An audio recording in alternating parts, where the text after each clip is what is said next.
Hi everyone, welcome to the weekly politics show. I'm Councillor Puru with co-host Councillor Andrew Wood. So in today's show, it's jam-packed. We've got the latest from MP Upsana Begum's trial. Andrew's been there. Just discuss what's on the public domain and some instructions from the judges to the members of the public and everybody else with regards to the case. Then we're going to move on to the council reserves. How much does Tower Hamlets have? Where is it? And what are they doing with it? And following on from that, there's been a report on the council reserves, which Andrew would go through, and some of the problems that we have in Tower Hamlets about spending public money. And then in the final segment, it's going to be switched. Andrew's going to ask me questions. So there's been a piece on the John Biggs's mayoral trigger ballot. So that's Labour Party's internal primary. Some of it's in the public domain, so hopefully we'll sort of I could give an explainer, but we'll switch it around. So we're going to go straight into a break. As after the break, we're going to go straight to the Upsana Begum trial.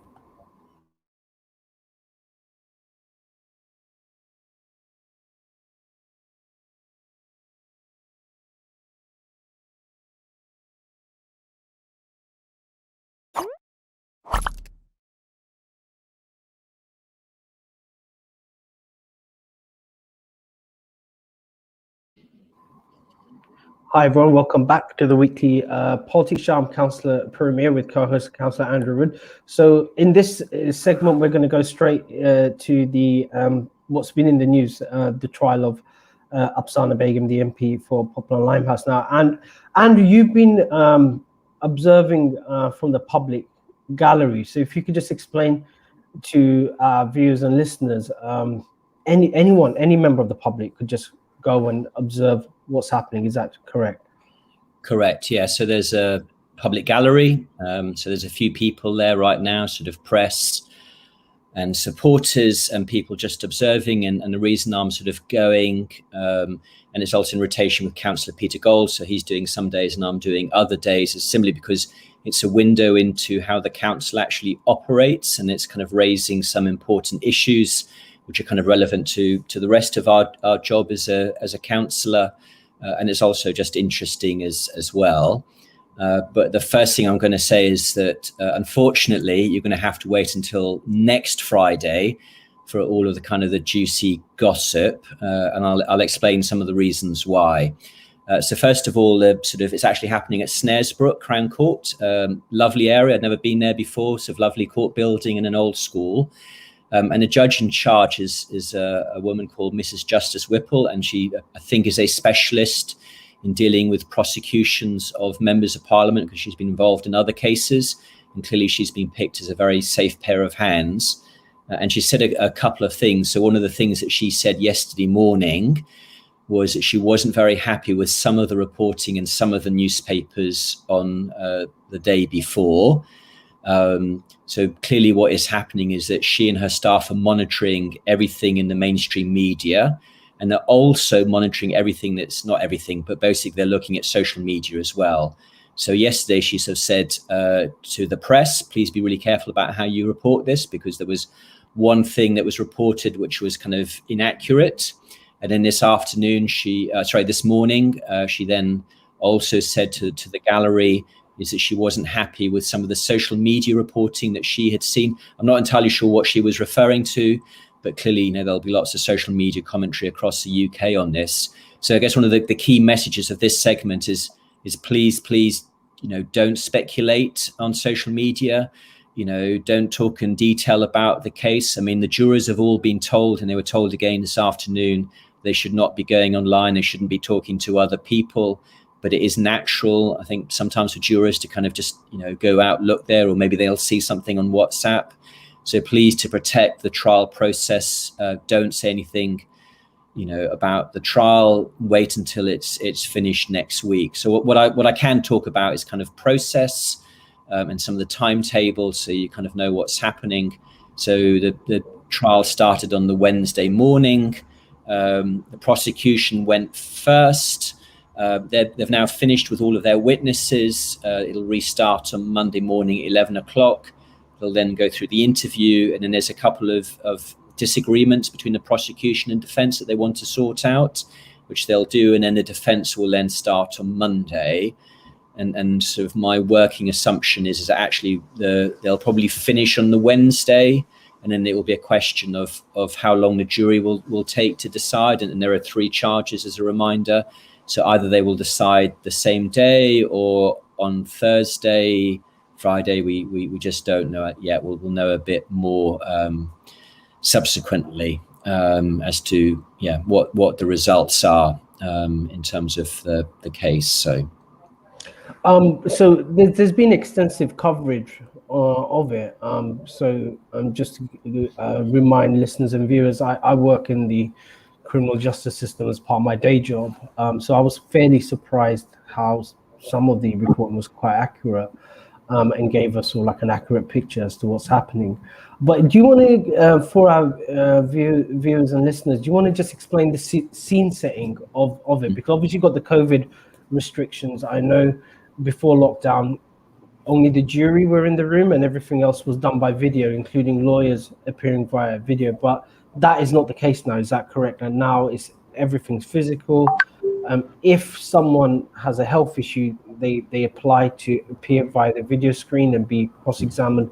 So are we back to the old way of doing a Crown Court trial where it's all in one big room sort of ish?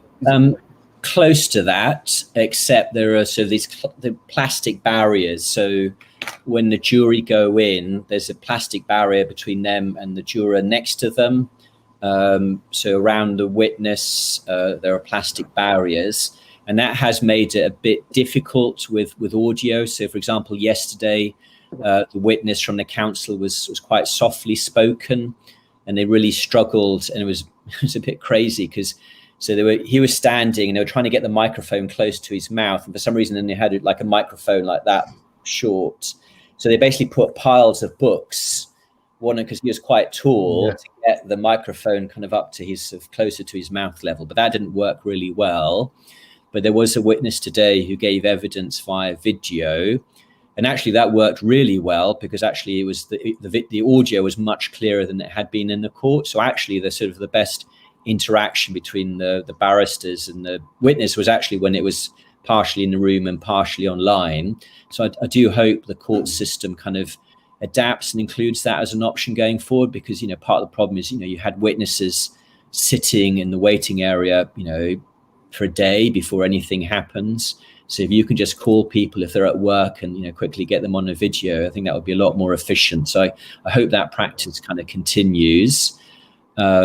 So other than that, it's very similar to how courts kind of normally operate, except for those plastic barriers. And then I did hear in the sort of interval, I think the barrister or somebody was sort of saying to the court clerk, are they going to sort of stick around these barriers? And their impression was yes, that they would keep the barriers in place, because actually, it did kind of work okay. Whether lots of people can sit in the public gallery, because again, they had like those things on the chairs where you can't sit next to each other, and there was enough space for everybody to get in comfortably. But if 100 people turned up on Monday, then there wouldn't be enough space for everybody to sit in the public gallery. But yes, it did feel quite normal. What was a bit unusual for me, because I've been a juror before, is actually the jury and the lawyers and the judge were all given a pack of information. So they all had this sort of file in front of them, and it was told to go to tab 3, page 18. So one of the things that made it difficult for people listening is that the lawyers were talking about a piece of paper that everybody except us could see in front of them. So they were reading some stuff off quite quickly, because obviously the jurors could follow it on the paper as well. And my notes, were a bit patchy because he was moving quite quickly. And in terms of how it's actually reported, so in the room itself are not journalists from, let's say, the Daily Mail, for example, or the Times newspaper or the Guardian. There are some news organizations out there who basically their staff will go and basically take very detailed notes of exactly what happens in court. And then basically they will sell that on to a newspaper. So that saves the newspaper having to send out their own staff. And obviously because they can sell this information to more than one newspaper, it saves on costs. So today there were 2 people taking detailed notes. I don't know if you've ever seen a journalist, but they have this kind of very funny, unusual handwriting because it's the way of basically dating dictation very quickly and accurately.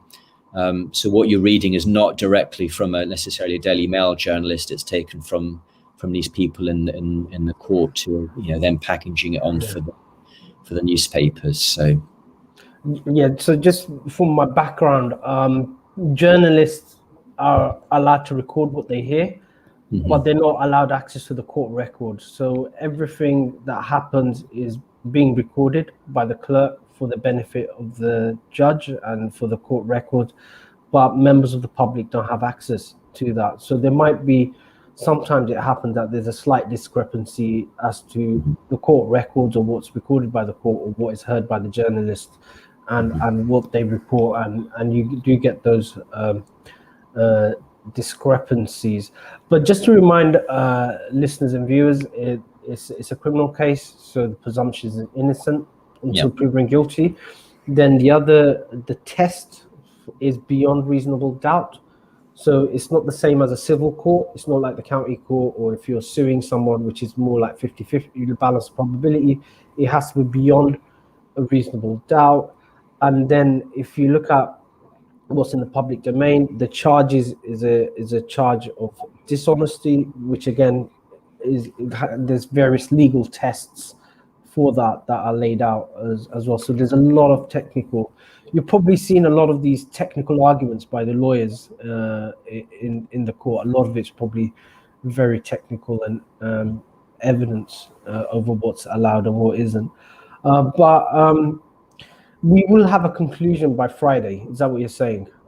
Yeah. So my expectation is by this time next Friday, we'll have we'll basically sort of have a judgment. So where the jury will basically say whether they think she's guilty or not on those three charges, and it may be that on some she is and some she's not. We don't know. She's obviously innocent for all three until that happens.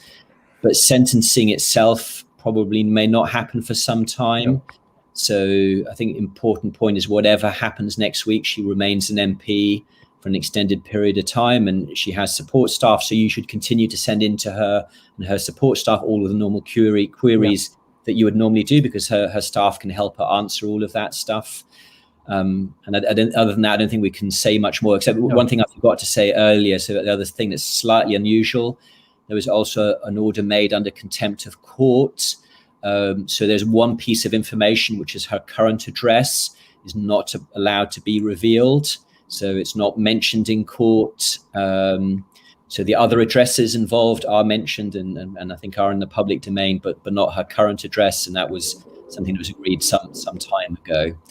Because obviously, I won't say any more than that. Yeah. So, whatever the result, Andrew, from your observations, are there lessons for Tower Hamlets Council? From the reporting, it seems that there's a lot of issues or aspersions being laid at the council, how we do things at Tower Hamlets. So is that something you're looking at? So Yes, I'm a member of the audit committee, and sort of as I'm taking notes, I'm doing circles around stuff of issues which I think are relevant to the audit committee, and I think I've got about 4 big circles against stuff which I think we need to follow up on. And actually, we've got an audit committee next Thursday night, so whether or not we have the results in advance may determine what I can actually say at audit. But no, there are definitely some process and systems and policy issues that have been raised. It may be that they're all fine, or maybe things, because a lot of the stuff is quite historical. We're talking about things which happened, 6 years ago. But no, I've got a bunch of questions that have come out of court about, policies in particular that we need to follow up on as a councillor. So I know the housing options service is being updated. The council is purchasing new software. The lead member, Danny Hassel, is pushing through that.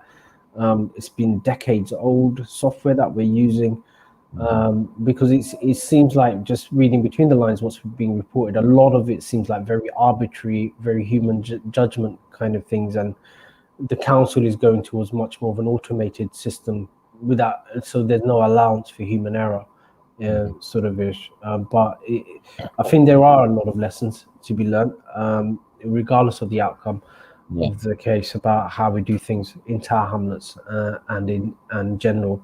So we're going to go straight into a break. After the break, we're going to try to solve the perennial question, that is, how much money does Tower Hamlets Council have? So I'm going to try another attempt with Andrew with that. So join us after the break, where we're going to discuss the reserves. So we're going to go straight to a break now.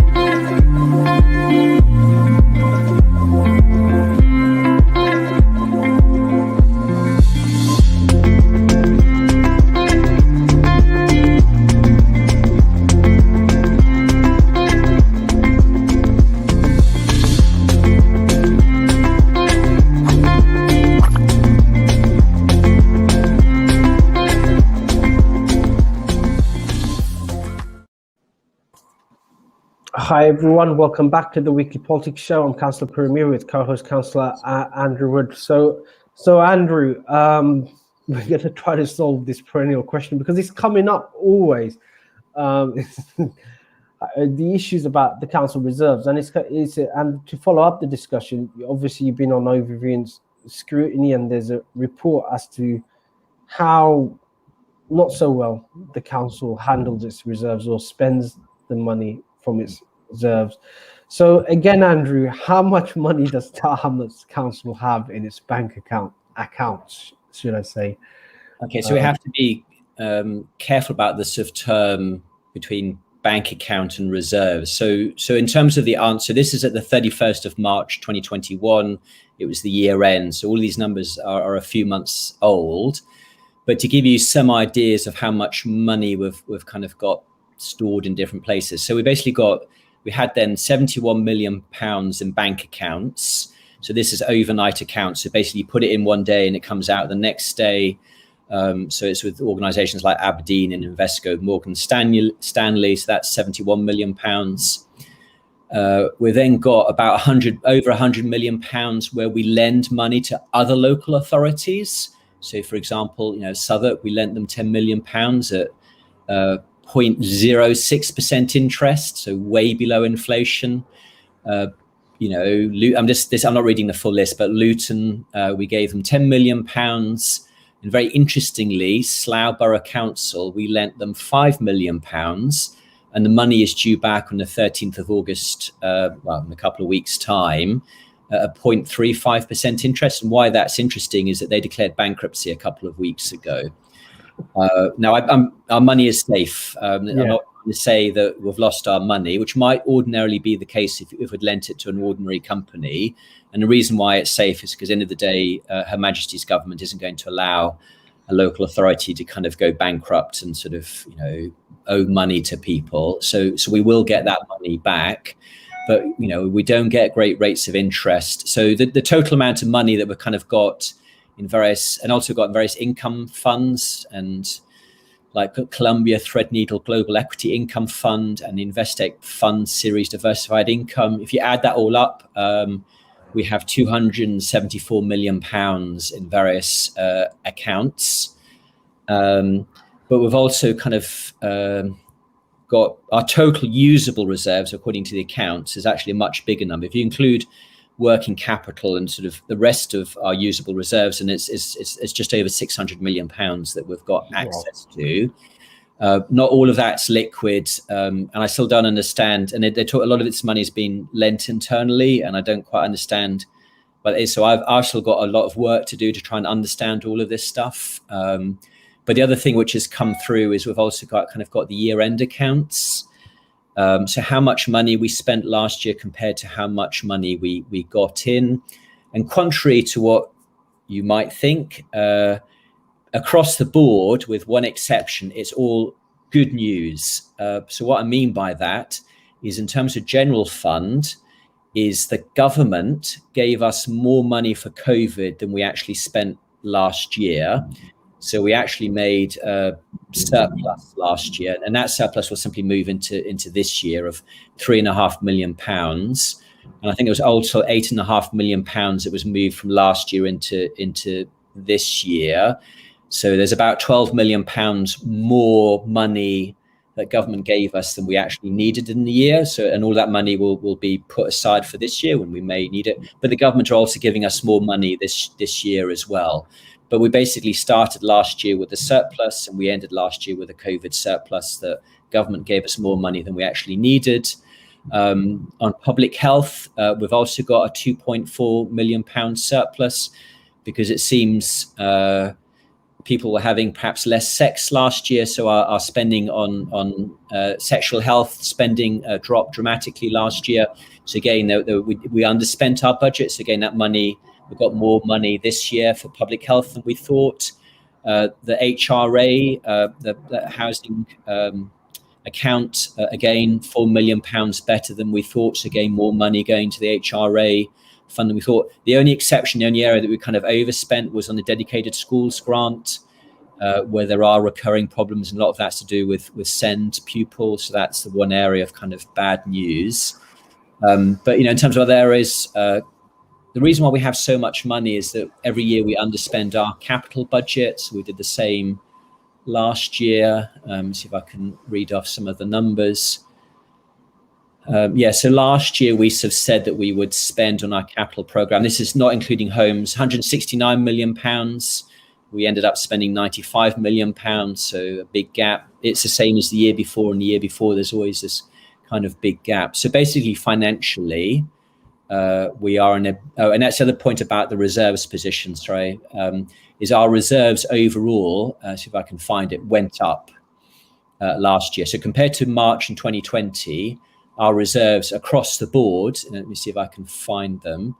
So last March, our total general fund and earmarked reserves, which is not everything, was we started the year with £160.5 million, and we ended the year with our reserves going up to £193 million.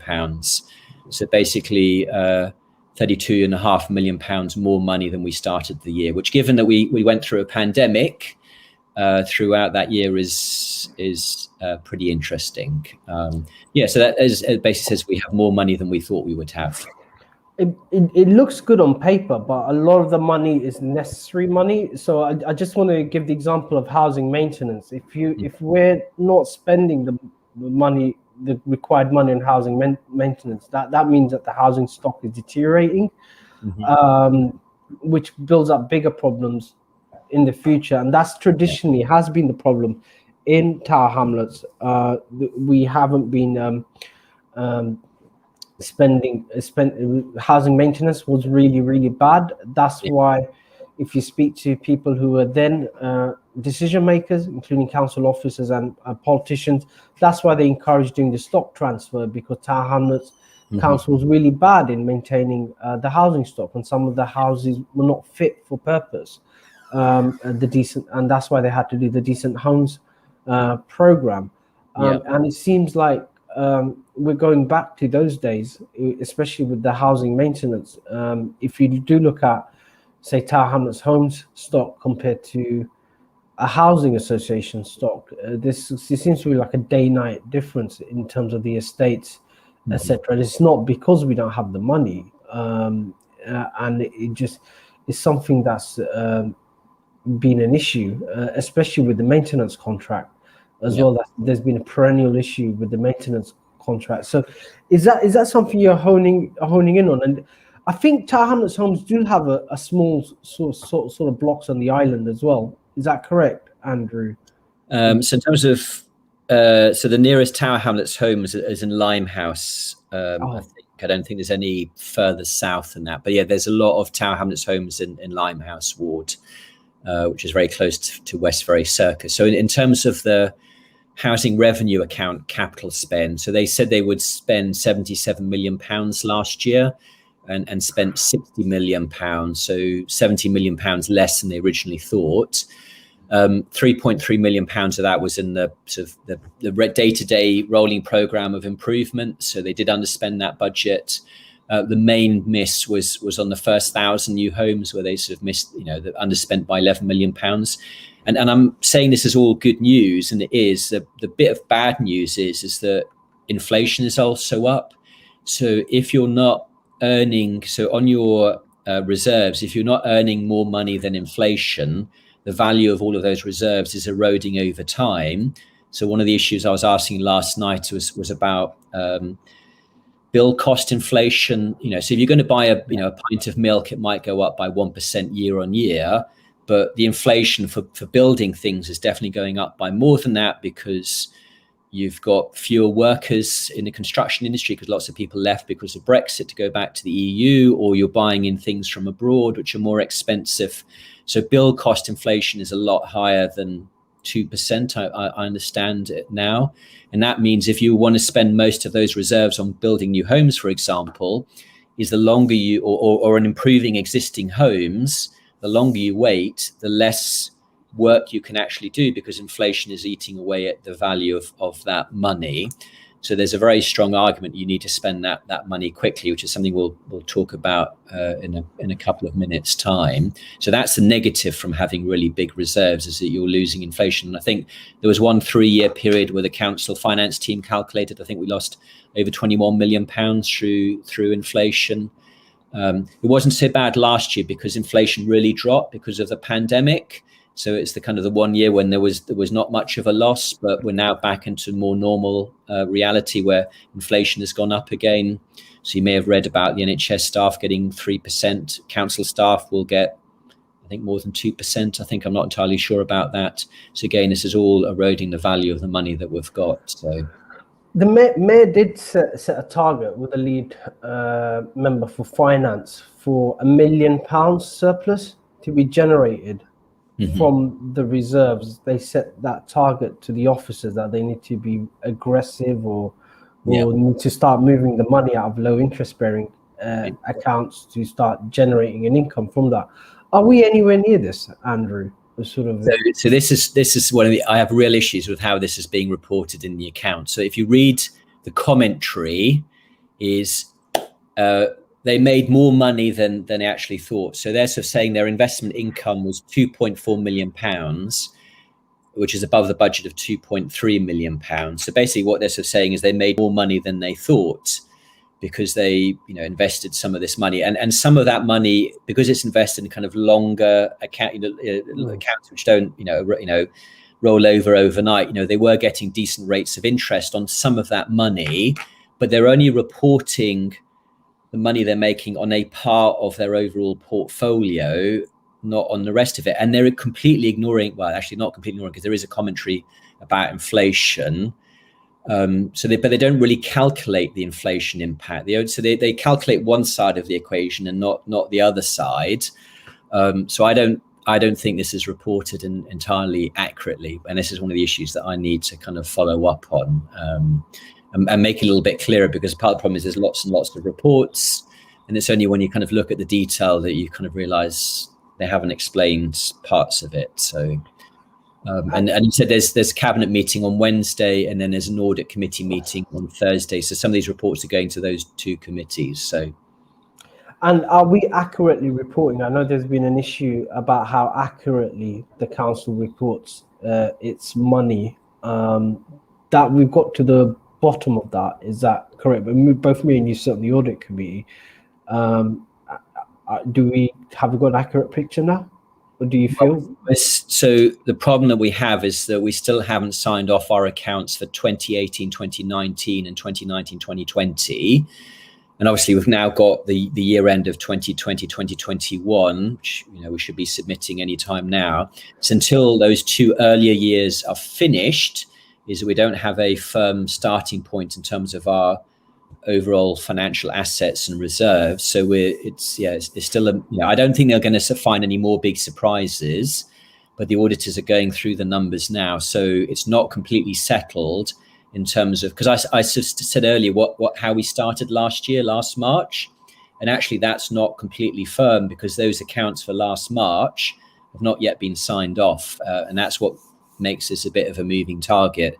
But in terms of things like cash, I think that is hopefully, I know there's some examples elsewhere in the world where cash is not cash, but I think for us, that is accurate reporting. Cool. Well, we're going to go straight into a break. After the break, we're going to discuss the report that was presented to Overview and Scrutiny Committee, including Andrew, who's a member there, about a specific part of the reserves, which is the housing revenue account and some of the issues with the council spending it. Because I've got Tower Hamlets home stock on my ward, and I get a lot of complaints about it, and there's more fundamental issues as well, like why can other councils like Southwark get things done, and why do we always have a problem in Tower Hamlets? But more of that after the break. So join us after the break, where we go into a deep dive into a report that was presented by Savills in regards to the housing revenue account.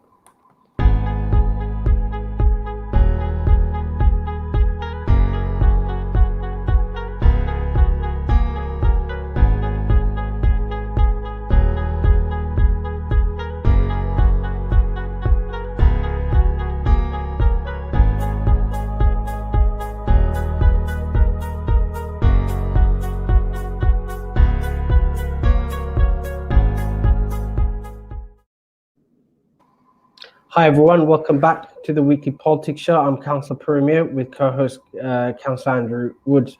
So in this section, we're going to go a bit into a deep dive of the reserves, the questions about the reserves, which is the housing revenue account, which is the account that deals with all the rent that Tower Hamlets Council receives from all these council tenants in Tower Hamlets homes.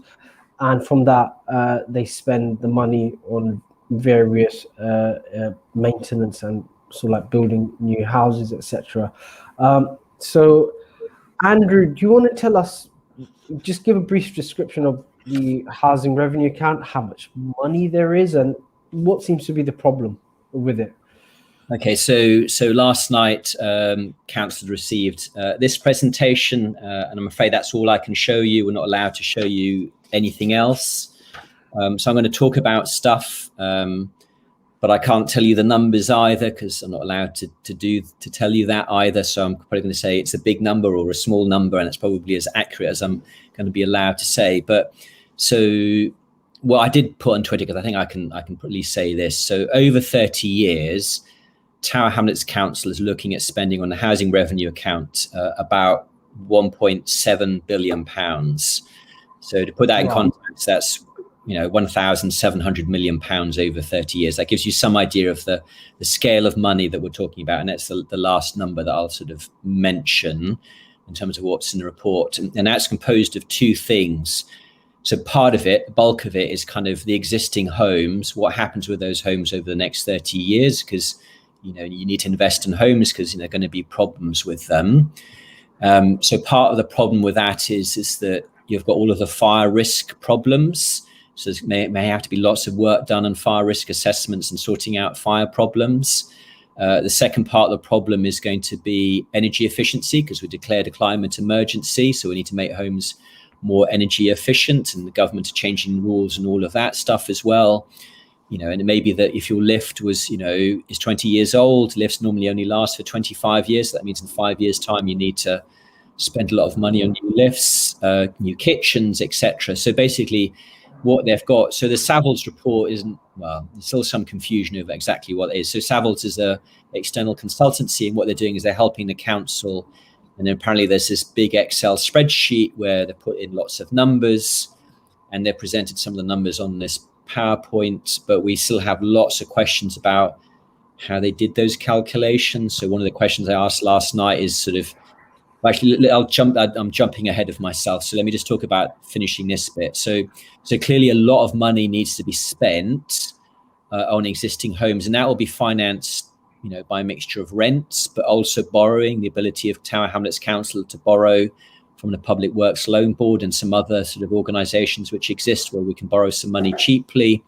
And that's, spending a fair amount of money, and some of that is in the public domain. So I think I was talking earlier about the housing revenue accounts of spending, I think it was about £24 million in a year. And that is public domain as to how much money they needed to spend in this year on sort of the existing kind of stock. Let's see if I've got that number right. No, so £24.5 million is what they plan to spend last year on that kind of on the existing stock. So that's a lot of money when you add it up over 30 years. And clearly there's a lot, if you think about how old some of the properties were, a lot of these properties were built in, let's say, the 1970s. So they're kind of reaching a certain stage of their life that might need some quite major work. So, and the second part of this program is then building brand new properties. So the mayor's made a commitment to 2,000 new homes. The first 1,000 homes are there's a program underway already, and things have been built, and some of it's been finished, and that's also being put into this spreadsheet. And then there's sources of money for that. So they'll get some money from government via the Mayor of London. There'll be right to buy receipts. There's some borrowing. We may sell some property, so there may be some receipt from selling property. So when you put this all in, as I said, it's a lot of money, and it adds up, as I said, to 1.7 billion pounds over 30 years. But there's different ways of doing this. And one of my key concerns last night was about value for money, because they sort of gave some numbers as to how much money they needed to build some homes. And when you divided that number by the other number, you got to a really big number. Sorry, I can't be more accurate than that, as to what the actual cost of a new home was. And if I were to say the number, I think you would be genuinely surprised as to how expensive this home was. And then the other point, which then the Savills person then talked about, is, build cost inflation, which I was talking about a few minutes ago, is going up quite dramatically, especially I think this year. Because the other thing I didn't mention is, there's lots of fire risk work going on, replacing cladding. So you've got all these contractors who are busy with that work. There's not much spare capacity. And that's the other thing which is driving up costs, is that you don't have, 10,000 construction workers just sitting around waiting for some work to turn up. Many of them are still busy, or they've gone to Europe to go work there. So basically there's a spreadsheet which adds up all of this money. And as I said, there's some really big numbers, and there's some really big strategic choices the council have to make. So one of the choices would be, how much money to put into energy efficiency. That's good both from a climate emergency point of view, but it's also good for existing residents, because if your home is better insulated, then your heating costs will be reduced. So that would be good for residents if they were to do that, but it may not be affordable. I'm not saying what they've agreed, and what the Savills work is all about is allowing the cabinet members and the mayor and Tower Hamlets Home to think about how much money they're going to spend on all of these different things, and how many new homes they can build. And they've kind of got these graphs where they kind of show whether or not they can do it or not, or whether they ran out of money. And under some scenarios, they basically run out of money. They don't have enough money to do everything that they would like to do. And I guess from an overview and scrutiny point of view, is we're trying to understand all of this detail. And the Savills report was sent originally to the council like a year ago. We've been asking, well, actually not me, but another member of the Overview and Scrutiny Committee has been asking for this for months. And the first time we saw it was this week. And I think I'm on record is on social medias. When I first read this report on a Tuesday night, I was so shocked that I just read the whole thing. And then I wrote an email, which I didn't send until 11:40 p.m. on Tuesday night, expressing my alarm about the structure of the presentation, the lack of detail, some, because I'm a accountant by background, some presentational stuff, which I thought wasn't very good. And a lot of that stuff was corrected. They made some changes in the latest version of the PowerPoint, so they fixed many of those problems. But I was surprised when I saw this PowerPoint presentation that was really what they were using to make these really huge decisions on. So at one point I actually thought, which again I put on Twitter, I thought that the presentation they sent to us wasn't the real presentation. It was like a fake presentation for Overview and Scrutiny. But actually, no, it did turn out this is actually the presentation they're looking at. And I expressed my surprise because, as I said last night, my job used to be to do this kind of work, not in this particular area, but my job used to be to build Excel models as an accountant and then basically present information in PowerPoint. So I've done this work for like 20 plus years, and I wasn't impressed by what I saw in terms of this PowerPoint, given the size of the program. I'm kind of questioning why Savills were brought in because they're mainly like private.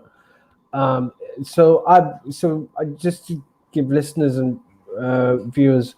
So like I worked before went into politics. I did work with a pension fund, and they when they did their modeling, they got people on a project. They got people who worked in social housing to actually build the model, and they had the assumptions, like especially the maintenance and everything. They built in the inflation, and then you just put the land cost in, and the whole thing worked.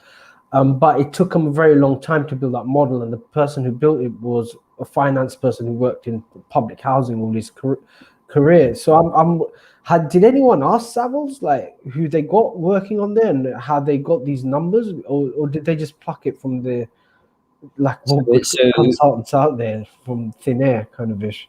So the impression given last night was it was more Savills helping us. So this is where it was very confusing because I haven't seen these original documents, so I don't know exactly what Savills first did.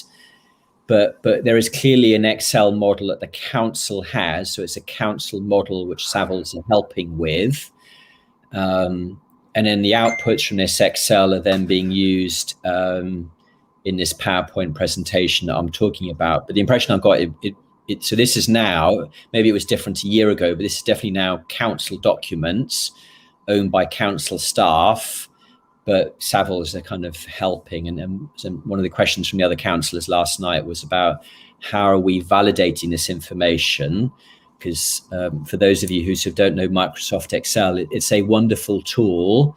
I love it deeply, but it's very easy to make a very simple mistake, which completely changes the picture. And there was a famous piece of academic work done about debts and countries that lots of people found very interesting until somebody discovered there was an Excel fault in the analysis, which then completely changed the results. So you do have to be really careful with some of these Excel models that the calculations are working correctly.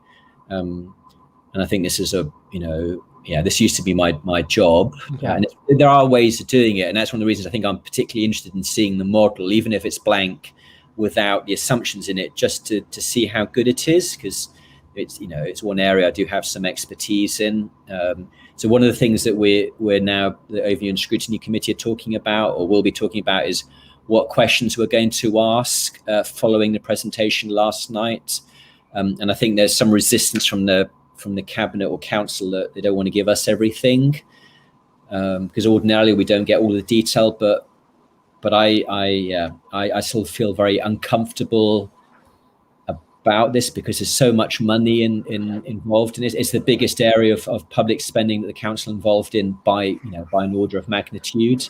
So even a small mistake or information that's lacking would have profound implications. So I actually said last night that yes, they answered some of my questions, but actually the meeting in my mind actually just generated even more questions, and I'm even more unclear now than I was before. And the reason why this is so important is because Croydon Borough Council went bankrupt largely because they didn't manage this part of the council. So they had something called Brick by Brick, which was their council building arm that people used to build the new homes, and that's what went badly wrong. I'm not saying that's the case here because we got a lot more money and we haven't really started some of this stuff, but yeah, their mistakes in Croydon meant they went bankrupt. And that's why I think we have to be very careful about this. And they themselves know that presentation showed that if they spend too much, that basically they run out of money at various points in time. I think the other thing what I find is that there's a deeper fundamental philosophical question here. Do we go for quantity rather than quality? Yeah. So it seems like we're concentrating on quality and we're not getting the quantity, and the housing list is getting bigger and bigger. Now, my understanding of the current administration thinking with regards to housing is that it's a temporary, so like stopgap, allowing people to generate a surplus. And don't quote me on this, but and then move to barking kind of. That's some people's vision in the administration. So if that is the case, then we should be concentrating on quantity with units with a much lower lifespan. For example, like prefab units, we roll them out. I think you could get 50 grand a pop or 75 grand a unit. Last time, that was 10 years ago, I was looking at it. It might have been a bit higher, but it's much cheaper than the kind of, because I've looked at the new house build program that the council has, especially my ward, and I the quality was like really, like it's like built to last a long time. And I'm thinking we could have got more units, sort of ish. Why are we going down that route? Has anyone brought that question up in that community? I mean, so that was what I was saying last night when I was talking about how expensive some of these units are. So what I can say, because it's public domain, is the first 521 homes. I think the average bill cost of those first 521 homes was, I think, around £408,000 per unit. That excludes some other costs, so that's not the complete cost. So I was trying to work out, if you do like a normal social rent, multiplied over 30 years, those units aren't going to recover their bill cost. And then the next phase of properties they were building that were even more expensive, and I don't see how they could ever recover their bill cost. So in effect, what that means is that the older homes, in effect, are subsidizing these brand new homes, and it might make more sense either to do, as Yusuf said, because actually, I mean, some of these temporary buildings actually last a long time. So some of the stuff that was built out, after the Second World War, as temporary homes, people are still living in them and they love them. So it's not a question that they're necessarily bad quality or anything. But or the other option is, I much prefer, because rather than lots of small developments which are quite expensive, have a smaller number of much bigger developments, using our ability to purchase land, compulsory purchase land, and then you get better economies of scale. And that's the piece of analysis I need to do, because if I looked at the Asda development, the council thought that the cost per apartment in Asda, and this is the council's own consultant, was about £200,000 per apartment for building one big site, compared to £408,000 building lots of little homes all over the place. So from that, the impression is that you could have twice as many homes by having a couple of big projects rather than lots of little projects. And that, I think, is the real, plus what you just talked about is the really strategic choice. And that's not in the presentation, that there's no discussion about that in the PowerPoint. Is it in the Excel model as things that you can model? I don't know. So that's why, as I said, I'm more worried about this now than before seeing the presentation. Yeah, cool. I think it's generated more questions than answered, and it's going to be a debate that's going to rumble on, especially with the elections around the corner. I'm sure we're going to have a bidding war between the candidates as to who could build how many houses, and it'll be interesting to see what proposals they come with. So we're going to go straight into the break. After the break, it's going to be fun and games, guys. It's the trigger ballot. So for listeners, that's the internal Labour Party primary. And the person who's up for the primary is Mayor John Biggs. So join us after the break. We're going to switch. Andrew's going to ask me questions. Some of it's in the public domain, and we'll try to enlighten you into Labour's little internal political rat race locally. So we're going to go straight into a break.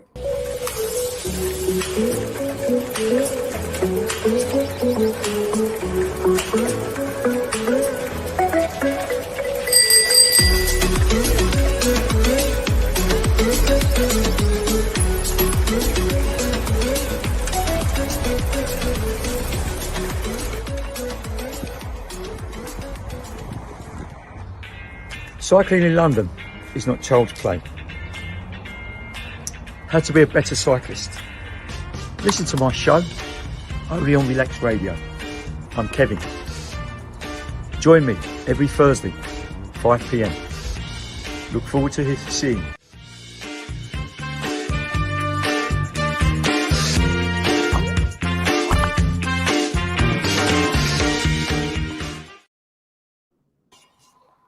Hi everyone, welcome back to the Weekly Politics Show. I'm Councillor Premier with co-host Councillor Andrew Wood on Relax Radio. So we're going to switch roles. I'm going to let Andrew do the question. So this topic's going to be a bit of fun and games. It's the Labour Party's internal selection process of the next mayoral candidate.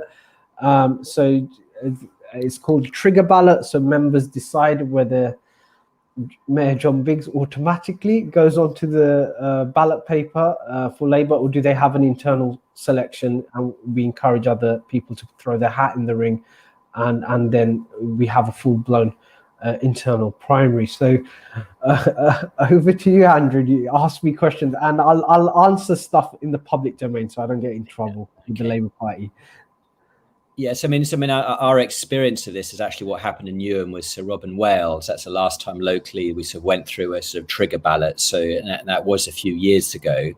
So how does the process actually work? How do you decide to do a trigger, and who makes that decision?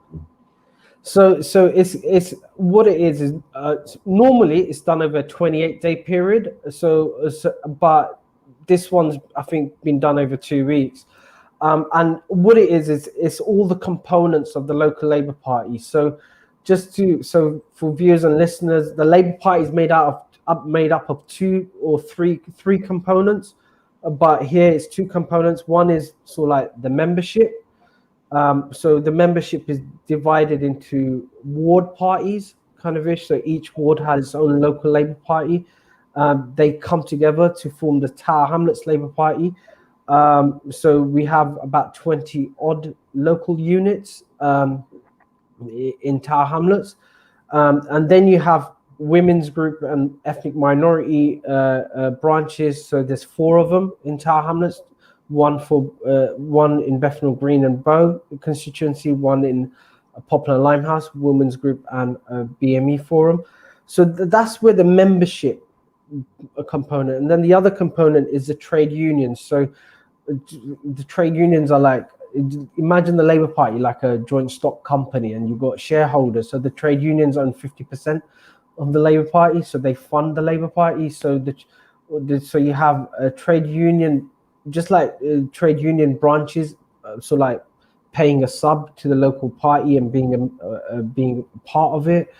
They have their own decision as well. So Mayor John Biggs needs to get more than 50% from each of those 2 electoral colleges from the trade unions, or and the membership.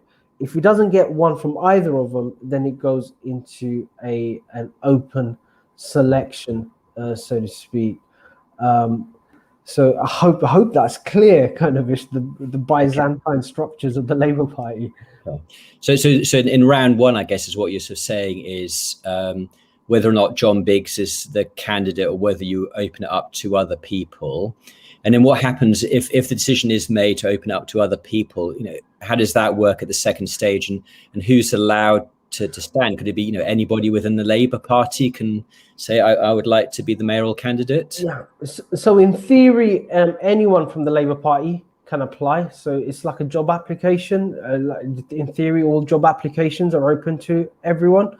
So it's similar to a job application. You have to put your experience down, references as well, and then again, it's kind of Byzantine structure of the Labour Party. You have various components. So you have a sort of like a interview committee, so to speak. So the first part of the interview committee is going to be made up of 3 components. One is the local party, and then you have the regional party on a London level, and then you have the national party sending representatives. So they sort of like form an appointments committee. They look at all the applications, and then they sort of like interview people, sort of ish. And from that interview, they sort of like shortlist a series of candidates. So some people fall by the wayside, and then that is given to the membership, sort of ish. And then the membership, again, it goes through like who do the membership want, kind of ish. And the interview committee would decide how many people on the final ballot, sort of ish, and then it'll go through a vote through the membership as to who do you want on the ballot, kind of ish. So each, again, both components, the union side and the membership side, have meetings. They decide who would they like on the ballot, and then that basically goes to a final round, which is basically after that they'll do the final ballot, and then what you would have is just like in Newham, a period, say a week or so, when emails are sent out to members. Those who don't have emails, postal ballots are sent out, and then people will vote, and then a result is announced. It's very Byzantine, it's very stretched out, but hey, that's the Labour Party. Nothing is simple. It's much simpler in the Tory Party, by the way. Yeah, so from my memories when I was in the Conservative Party, they do things much more simply, and it's much more focused on power. But also, you know, their systems aren't perfect either, and they've also picked candidates who've turned out to be pretty awful as well. Because I mean, one of the interesting things is that, you know, talking about the court case which is going on, is actually there are other court cases coming up, and there are other MPs who got issues. But in terms of other questions, so is it worth local residents joining the Labour Party now? Would they sort of join in time to be sort of involved in this sort of process later on? So they have a cut-off period. So you've got to be a member for 6 months. So that kind of like stops candidates from recruiting. So you've got to be a member for 6 months. So as soon as the process starts, that's called the cut-off date. And then what they do, they go 6 months. So if you join the party before that 6 month period, you're allowed to participate in these votes, so to speak. Yeah. That's a pity, because I was thinking I should do my Labour Party application tonight. Yeah, it's different rules. I know in the leadership election you can. I know Toby Young joined the Labour Party to vote for Jeremy Corbyn in 2015, and then he realised what he's done. No, because I mean, I'm also aware what happened in Liverpool as well, about, you know, the National Party kind of getting involved, and they sort of ran into problems there. So it's interesting to see what you say about the National Party's involved, you know, at a relatively early stage. Hopefully, you know, the final decision will be made by local party members. So I think there's more control on local government with the Labour Party than, say, on parliamentary. And the reason being is the Labour Party holds it.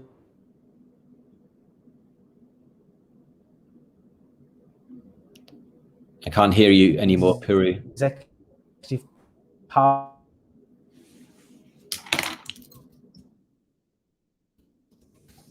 Puru, I don't know if you can hear me, but you're cutting out. Sorry, just one moment. Can you hear me now? Am I back? Yeah. I think that might be a blocking signal from the town hall kind of issue, giving too many information away. But I think the Labour Party has more control over local government because we actually have executive power. So there's much more control in terms of councillors, what they can do, and mayors as well, than, say, parliamentary representatives. It just shows the kind of focus. But the result will be announced in 2 weeks' time, and we'll know whether there'll be more dramas over the summer, kind of ish, in the local Labour Party. Okay, and if there was to be a trigger ballot, how long might that take?